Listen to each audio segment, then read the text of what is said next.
and how we're actually developing. Remember, I talked a little bit about what my daughter is doing with lignin. If you can actually make the crop more digestible, if you can make the nutrients more accessible, you need fewer crops, you need less space and less water to uptake, and if you're using some of the Roundup Ready and things like that, you never have to destroy what's already there. So things move forward very nicely with the better crops and the technologies that we have there.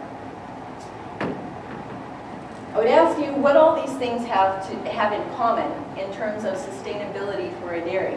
Okay, so we have clothing, we have a VW bus, we have water, cornflakes, beer, a field of flowers, a Coke, construction, and an ear of corn. They're sort of related because, you know, there's kind of some ag products in there. But what they're all about is environmental stewardship, and they're all about recycling. And perhaps cows are the ultimate recyclers, and we do that through a series of feed ingredients. We do it with whole cottonseed. This is the fiber that was left off of the little cotton plant, and the cow, because she has 4 stomachs, unusual for you and I, we'd never be able to bite into this thing.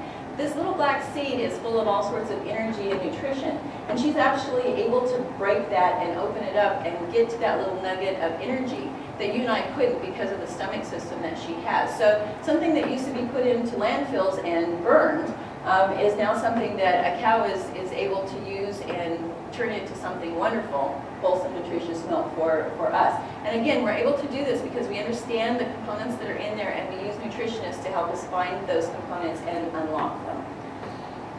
Corn hominy, all of you guys like cornflakes? Anybody like cornflakes? They're one of my favorite cereals, but when they make that cereal, they want that crunchy outer side for you, because that's the part you'll eat. You won't eat the thing that's all powdery and not so nice. But the cows, by contrast, actually like the corn hominy. It's a real powdery sort of thing, so it's problematic in terms of feeding, and I'll fix that here at the very end, how we feed that. Corn gluten, this relates back to your Coke product. So the corn, the high fructose sugar that goes into your diet sodas or any of your sodas for that matter, is dried down. They've distilled out what they want for the sugar portion of it. They dry that back down and bring that to our dairy, and it becomes one of our ration components.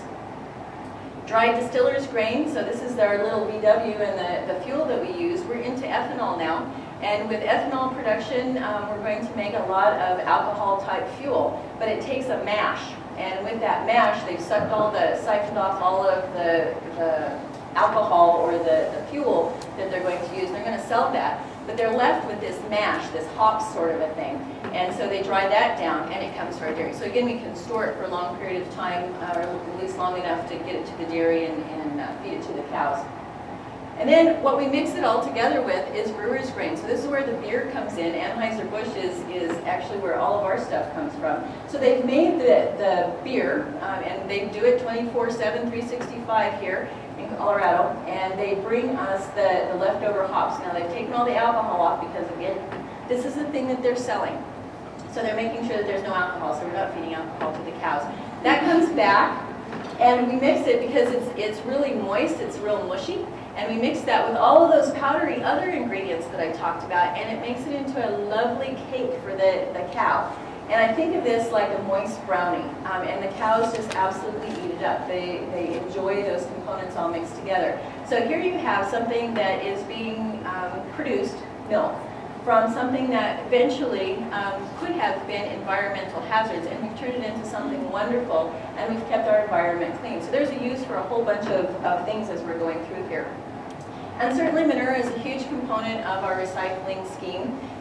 We take the manure from the cows, and it goes out directly on fields, or as I told you a little bit earlier, that actually becomes our bedding for our cows. And we use that until, you know, we don't need any more of it. Then we take it out and we put it on the fields. And that compost or the manure is beautiful feed for the corn plant or for the alfalfa plant, because they need nutrition as well. It does not just automatically come from the soil. You have to feed the soil. And manure is one of those lovely ingredients that we're able to do that. And certainly within our bedding, this is where the construction comes in. In one of our dairy facilities, we have cows in what we call a free stall. That is, the cows have their own bed, and they're free to choose a stall. They're not assigned a specific big one. And in that one, we bed it with compost because we've got a roof over the top of it and we can keep it dry. Because you know what happens with compost, right? When you get it wet, it does exactly what compost is supposed to do. It holds water. So you don't want that outside where it turns into a gigantic sponge where the cows are laying. So when we have cows that are outside, the cows that are outside get bedded with sawdust. So what we do is we take this from construction projects. So as they've cut off the little angles and stuff, all of that goes into a bin, they grind it up, and that comes back for cows to lay on. So if you think about the old diapers ads that they used to have, you know, and they'd have the diaper and they'd pour the water in and they'd lift off the sheet and they'd say, baby stays drier because of this special liner that we have. Essentially, the bedding works the same way. You've got the sawdust up on top, the cow urinates, it goes down to the bottom, she's laying up on top and she's nice and dry, clean. It's a beautiful situation. Plus, we can harrow that. So we get teased a lot by our farmer friends because we actually use up our tractors faster than the guys who are growing corn crops and such, because we're always harrowing those pins. And the idea is to keep those pins soft and dry. And we can do that if we're using the bedding or the sawdust, because we can just rake right through it. And of course, water. I told you how we cool the milk down. So it goes through a cooler, cools the milk down first. Then eventually we'll clean the dairy barn with it. Once we clean the dairy barn with it, it's going to go into lagoons and we'll put it out on sprinklers, and the sprinklers will nourish the crops. So it's got a lot of nutrients that are liquefied, and so we can easily take it out there and put it where it needs to go. So all of those things help us be really good environmental stewards for taking care of our environment, for taking care of our cows, and making sure that everything plays together nicely. And I think this is all the circle of life. You heard that in the video. I believe so strongly in this. And the Lion King had it down. You know, they did the whole drama about the circle of life and how everything played on everything else. The dairy industry is no different. We have to maintain that circle of life, and every single component in how we produce milk is very important to both the cow and to how the environment moves forward. And we're totally bought into making sure that our environment is there for your children and for ours. So with the manure, we're increasing the soil holding capacity.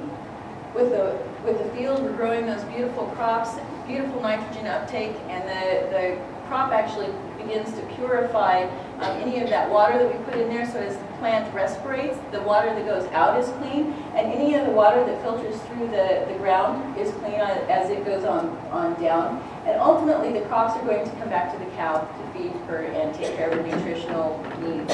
And of course, I have a few final thoughts. Colorado dairies are 100% family owned, so I know that there are comments occasionally about factory farms. We are a corporation, but it's me and my husband. We have 70 employees, and I have to tell you, this is a 70 family farm. We had a tornado in June, and it came through our particular facility. We made one phone call to one guy, and we said, look, we have a cow that's trapped here, will you come help us? Within 10 minutes, every single man that we had on our facilities, on both facilities, were at that dairy. These are the guys who were willing to show up in the middle of a really nasty storm, and it was still blowing, and it was still awful, and we had a mess everywhere, and they were all there at 6 o'clock the next morning as well. So it is a family farm. We take environmental stewardship very seriously. Milk is safe. We're judicious about what we do with any of the things that are put into a cow's body, and we take that responsibility very seriously. And your role is in preserving the quality of what we work so hard to bring to market and to your family. Keep it cold. Thanks.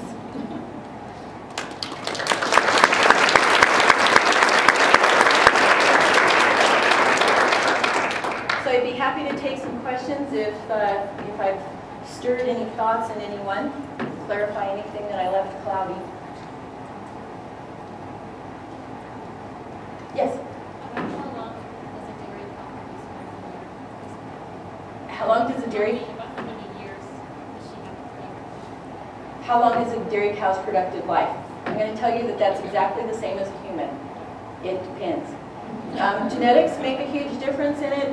Things that happen in the course of the life, what goes on with her metabolism, what goes on with various events that happen in her life.